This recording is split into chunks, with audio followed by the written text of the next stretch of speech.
And lastly, as promised, a special comment about the Democrats' deal with President Bush to continue financing this unspeakable war in Iraq and to do so on his terms. It is, in fact, a comment about betrayal. Few men or women elected in our history, whether executive or legislative, state or national, have been sent into office with a mandate more obvious nor instructions more clear. Get us out of Iraq. Yet after 6 months of preparation and execution, half a year gathering the strands of public support, translating into action the collective will of the nearly 70% of Americans who reject this war of lies, the Democrats have managed only this. The Democratic leadership has surrendered to a president, if not the worst president, then easily the most selfish in our history, who happily blackmails his own people and uses his own military personnel as hostages to his asinine demand that the Democrats give the troops their money. The Democratic leadership has agreed to finance the deaths of Americans in a war that has only reduced the security of Americans. The Democratic leadership has given Mr. Bush all that he wanted, with the only caveat being not merely meaningless symbolism about benchmarks for the Iraqi government, but optional meaningless symbolism about benchmarks for the Iraqi government. The Democratic leadership has, in sum, claimed a compromise with the administration, in which the only things truly compromised are the trust of the voters, the ethics of the Democrats, and the lives of our brave and doomed friends and family in Iraq. You, the men and women elected with the simplest of directions, stop the war, have traded your strength, your bargaining position, and the uniform support of those who elected you for a handful of magic beans. You may trot out every political cliche from the soft soap inside the Beltway dictionary of boilerplate sound bites about how this is the beginning of the end of Mr. Bush's carte blanche in Iraq, about how this is a first step. Well, Senator Reid, the only end at its beginning is our collective hope that you and your colleagues would do what is right, what is essential, what you were each elected or re-elected to do, because this first step is a step right off a cliff. And this president, how shameful it would be to watch an adult hold his breath and threaten to continue to do so until he turned blue. But how horrifying it is to watch a president hold his breath and threaten to continue to do so until innocent and patriotic Americans in harm's way are bled white. You lead this country, sir. You claim to defend it. And yet when faced with the prospect of someone calling you on your stubbornness, which has cost 3,431 Americans their lives and thousands more their limbs, you, Mr. Bush, imply that if the Democrats don't give you the money and give it to you entirely on your terms, the troops in Iraq will be stranded or forced to serve longer or, what, have to throw bullets at the enemy with their bare hands? It is moronic. We have defunded wars before, sir, and this isn't even close to a true defunding. No harm has come to our troops.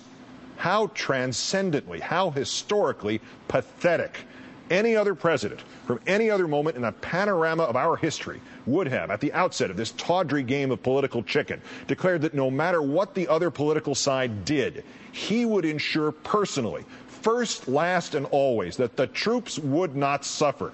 A president, Mr. Bush, uses the carte blanche he already has, not to manipulate an overlap of arriving and departing brigades into a second surge, but to say in unequivocal terms that if it takes every last dime of the monies already allocated, if it takes reneging on government contracts with Halliburton, he will make sure the troops are safe, even if the only safety to be found is in getting them the hell out of there. Well, any true president would have done that, sir. You instead used our troops as political pawns, then blamed the Democrats when you did so. Not that these Democrats, who had this country's support and sympathy up until 48 hours ago, have not earned all the blame they can carry home. We seem to be very near the bleak choice between war and shame, Winston Churchill wrote to Lord Moyne in the days after the British signed the Munich Accords with Germany in 1938. My feeling is that we shall choose shame and then have war thrown in a little later. That's what this is for the Democrats, isn't it? Their Neville Chamberlain moment before the Second World War. All that's missing is the landing at the airport with the blinkered leader waving a piece of paper which he naively thought would guarantee peace in our time, but which his opponent would ignore with deceit. The Democrats have merely streamlined the process. Their piece of paper already says Mr. Bush can ignore it with impunity. And where are the Democratic presidential hopefuls this evening? See they not that to which the Senate and House leadership has blinded itself?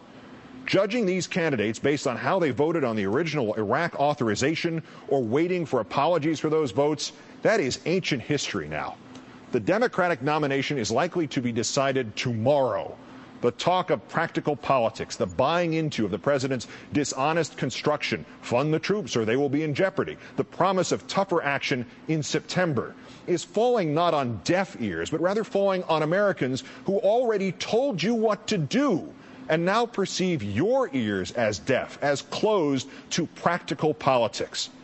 Those who seek the Democratic nomination need to, for their own political futures and with 1,000 times more solemnity and importance for the individual futures of our troops, denounce this betrayal, vote against it, and if need be, unseat Majority Leader Reid and Speaker Pelosi if they continue down this path of guilty, fatal acquiescence to the tragically misguided will of a monomaniacal president. For ultimately, at this hour, the entire government has failed us. Mr. Reid, Mr. Hoyer, and the other Democrats have failed us. They negotiated away that which they did not own, but had only been entrusted by us to protect our collective will as the citizens of this country, that this brazen war of lies be ended as rapidly and safely as possible. Mr. Bush and his government have failed us. They have behaved venomously and without dignity, of course. That is all at which Mr. Bush is gifted. We are the ones providing any element of surprise or shock here. With the exception of Senator Dodd and Senator Edwards, the Democratic presidential candidates have, so far at least, failed us. They must now speak and make plain how they view what has been given away to Mr. Bush and what is yet to be given away tomorrow and in the 1,000 tomorrows still to come.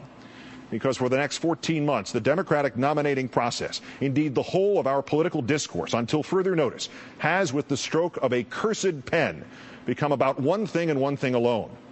The electorate figured this out 6 months ago. The president and the Republicans have not, doubtless will not. The Democrats will figure it out during the Memorial Day recess when they go home, and many of those who elected them will politely suggest that they stay there and permanently. Because on the subject of Iraq, the people have been ahead of the media, ahead of the government, ahead of the politicians for the last year or 2 years, or maybe 3. Our politics is now about the answer to one briefly worded question. Mr. Bush has failed. Mr. Warner has failed. Mr. Reid has failed. So, who among us will stop this war of lies? To he or she fall the figurative keys to the nation.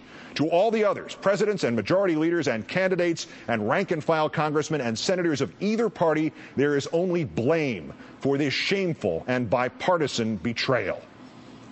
Good night and good luck.